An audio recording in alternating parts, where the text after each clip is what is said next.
The Joe Rogan Experience. Robert, can you explain some of the what you ended up finding out was hidden from you? What was the exculpatory evidence? Well, they would have held that. First of all, maybe I can explain the crimes. Right, there was a spree of crime that happened in the French Quarters in New Orleans.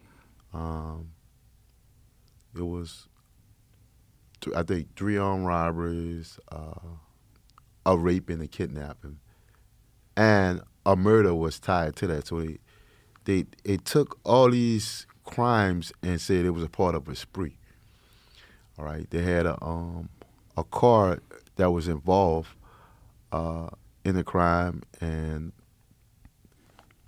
they eventually, over the period over the couple of weeks after the crime happened, maybe, they found out who the car that was involved, and during the time when they was doing the investigation, my name came up as an anonymous tip came in, right? So what they did was they eventually arrested me and connected me to the car that was actually used in all these sprees of crime, including the murder, the robbery, the kidnappings, and the rape. And years later, it eventually found out that another guy got arrested for the murder and was connected. In his possession, he had possessed jewelry and articles of evidence from each crime spree. And From each of the victims. Yeah, He had each of the jewelry from the woman that was robbed. Right. He had clothing from one of the other women, I think the woman that was raped. Right. And they never turned this over to him. Right. And so, yeah, they would have held that from me. That was that. How did they connect you with the car? That's what I'm about to explain. They connected me to the car. How they connected me with the car? The prosecutor theory was that, like, when they arrested this guy, they got him to say that me and him was friends, and he allowed me to use the car, right, at times to commit the crime, but all the evidence suggested differently. And so at trial, what they did was they charged, he got convicted of the actual murder, right? He got convicted of murder, and they separated him from the other crimes, and they charged me with the other crimes, right? But unbeknownst to me, on the day of trial, that I was for the rape, kidnapping, and the armed robberies, that he told the prosecutor that I had nothing to do with none of the crimes, that I never used a car, none of that, right? But when I went to trial, the prosecutor said something totally opposite. They prosecuted me on the theory that me and this guy was best friends. He allowed me to use the car. Did you know him? I didn't know him at all. Never seen him a day in my life. And the short answer to your question, Joe, about what they had connecting him to the car, a driver's license. You would think a driver's license, a registration, insurance, someone that had seen them in the car. The answer is they had absolutely nothing.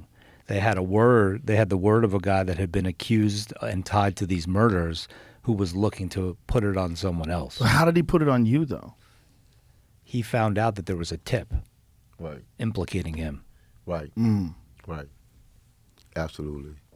And so he tried to be a snitch to get the heat off of him and put it on you. Absolutely. And they let that happen. Yep. Even though they knew. Right. And it goes deeper than that. So after I get convicted, I'm still charged with the murder of the British tourist, right? I'm still actually charged with it, even though I haven't been going back and forth to court with it at this time. after I get convicted, and I know I was going to get a life sentence for the rape, the kidnapping, and 3 armed robberies. So the district attorney made an offer to my defense attorney, and eventually brought it to me on the day of my sentence and said that, okay, we can give him 25 years, 21 years for the murder, get him a manslaughter, right? And I don't know what type of stuff that happens out of my presence between my attorney and district attorney, but I was scared as shit. I just received a life sentence. I know I was about to give sentenced to life for the rape, and 25 or whatever, maybe 99 years for every armed robbery. I don't know. I was scared to shit. So I took the 21-year plea, but I never admitted to anything, right? And a part of the evidence was that the guy who we talking about that was initially trying to involve me, he was found guilty of the murder already. He was already found guilty of the murder. So they were trying you for a crime they already had convicted someone for. Absolutely. How is that possible? It happened. Because what they were trying to say is that if 2 people are in a car and you're both out committing crimes, right? You're both responsible. You're both responsible. There's something called the felony murder rule. And the felony murder rule is that if you're in the commission of a crime and somebody dies, so if you and I went and robbed a bank and I go in and start, shooting up the tellers and kill 2 tellers, you're responsible for the murder also. So the theory of Robert's prosecution was that they were friends, they were on this crime spree together, and that even though he was convicted of the murder, he was still responsible and guilty of murder. It's no different than the James Daly case, which I've talked about before. They convicted one guy, Jack Piercy, and then they tried my client after that. One guy got sentenced to life, one guy got sentenced to death. It's crazy that they don't have to have any evidence whatsoever that you're even friends with that guy. Right. They had his word. Right. Isn't his word enough? And the piece of evidence, another article of evidence that withheld is a report that that when he made a statement, like the morning of my trial, as I said, that I didn't have anything to do with the murder. He never knew me and different things of that nature. And they withheld that. And it withheld that. And that was so important to change the outcome of my trial, because they took me to trial on the theory that we were friends and that I knew him and that I had connection to him through the car. But had I would have had that piece of information, the interject in my trial, I would have never probably got found guilty to that extent. And they also would have held various different statements and evidence as it relates to the witnesses that was very inconsistent, that was very favorable to me, and that could have actually pointed back to the guy who was actually convicted of the murder and attached to all those other spree of crimes. So it just was a lot of stuff, man, that they would have held that almost made it impossible for me to unravel and to obtain my freedom. And, I'd like to say that that's uncommon too, but it's not. So in other words, when prosecutors are working on one theory, full steam ahead, right? And they then are met with, you might be wrong, we might have been wrong all along. The instinct, 99 times out of 100, is to plow ahead and rationalize why the true perpetrator in Robert's case, why did he all of a sudden say Robert had nothing to do with it? Oh, well, maybe he is making this up because he feels guilty that he implicated his friend who really wasn't his friend. In Clemente Aguirre's case, which we've talked about and your listeners know about, the true killer confessed. She confessed over and over again to friends, to neighbors, drunk, not drunk, to police. In denying him post-conviction relief, now this is a judge. The judge chalked it up as survivor's guilt.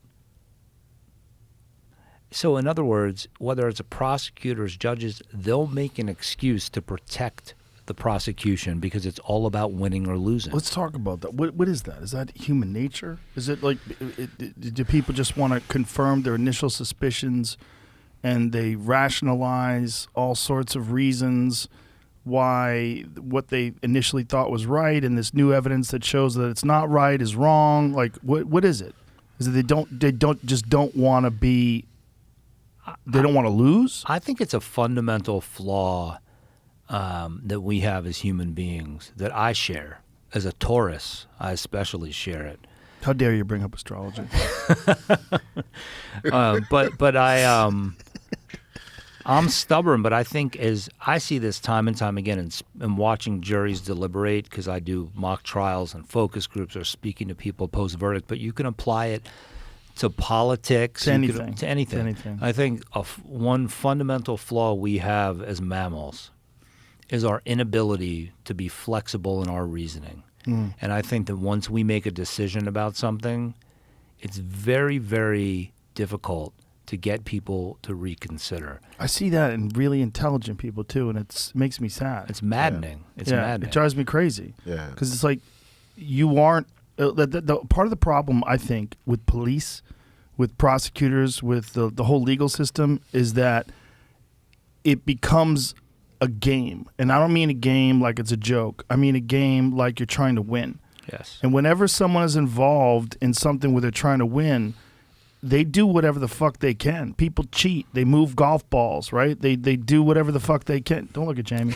Whenever I watch hear people moving those fucking things. Whenever I hear, I bet you do. They cheat. whenever I hear golf ball, Well, people cheat, man. They find ways to pretend that they didn't do something when they did it. They find ways to justify the things that they did do.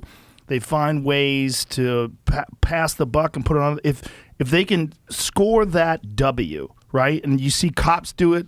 They plant evidence on someone they think was probably guilty, but they don't have enough evidence on them. They find rationalizations, and it's because there's a game going on.